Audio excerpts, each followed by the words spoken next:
Debra Kidd, welcome. Thank you for having me. Teacher, author, trainer, social media. I am social media, yes. And you exist in person. It's fantastic. Only partially. So we're doing a whole series of Education Britain conversations, Yeah.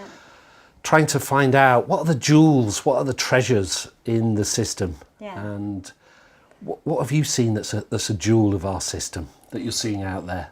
I'm seeing, I think, teachers who are working under great constraint and pressure, finding ways of still being joyful and recognising that children need more than that which is measured. So I think I'm seeing an awful lot of resilient, joyful, ethical practice coming out of teachers who are perhaps working in spite of the system rather than with the system, if that makes sense. It does make sense. And do you think we've forgotten the joy? I think we have. I think we basically have put human beings under a great level of stress.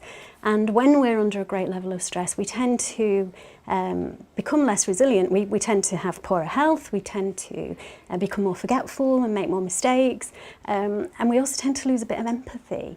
And so I think for those teachers who are working under that stress to have held on to those things, to still have the empathy, to still be seeing a child rather than a data set sitting in front of them, I think that's quite a remarkable achievement. And it's happening. And so you travel all over the country? Yes, all over the world. All over the world, and, Yeah. and you work in schools. So are you optimistic about Education Britain?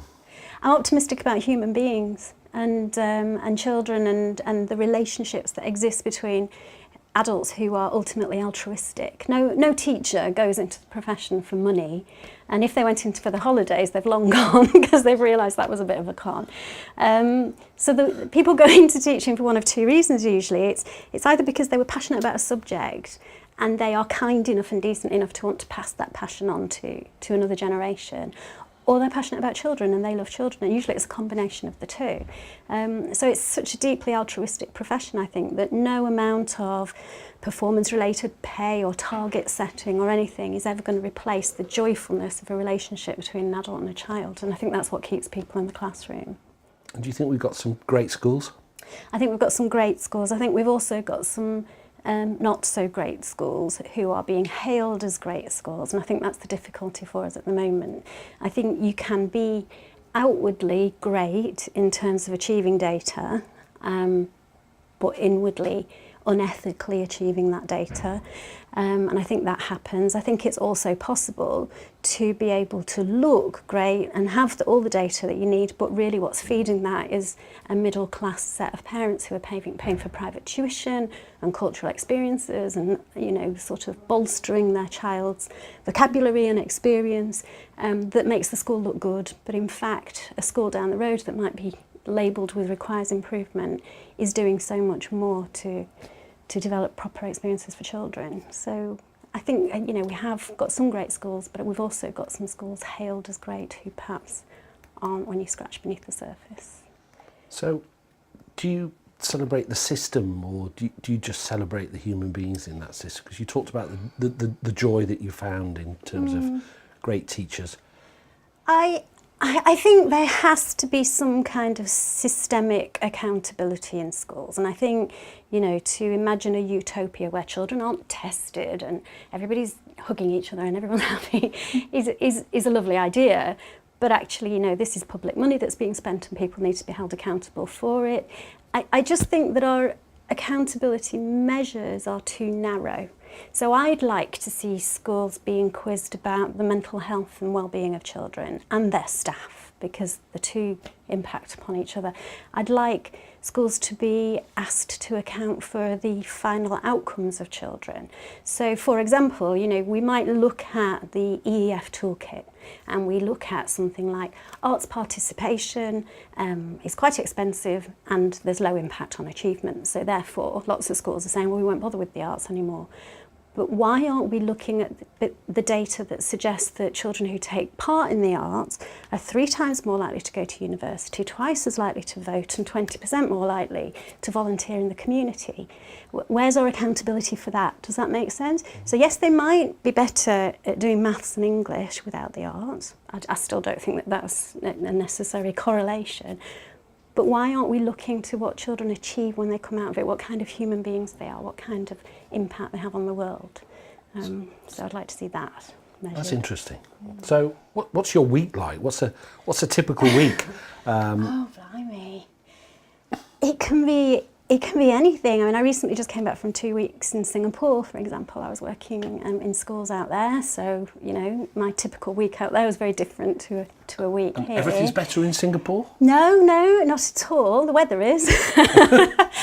But it was interesting because, you know, I worked in international schools, but also spoke to some teachers in local schools.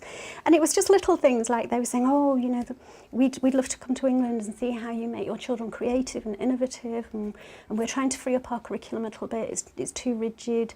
But there was also a great deal of humanity there and a lot of care and just a little thing. It sounds like a tiny thing. But I noticed that all the children in the school were wearing trainers, and I commented on it and I said, oh, you know, there's some quite draconian uniform rules in some of the schools in Britain at the moment. Trainers wouldn't be allowed. And the teacher was astonished and she said, but they're so much better for their feet.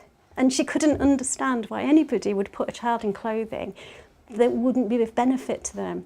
And I think we put them in a curriculum that isn't of benefit to them sometimes. But no, it's not all better there. That's interesting. So what happens in Britain then? Do we just, in our education nation, do we just forget to celebrate the things that we should celebrate? What happens? I think we're particularly uptight about having to evidence everything, and we're particularly competitive.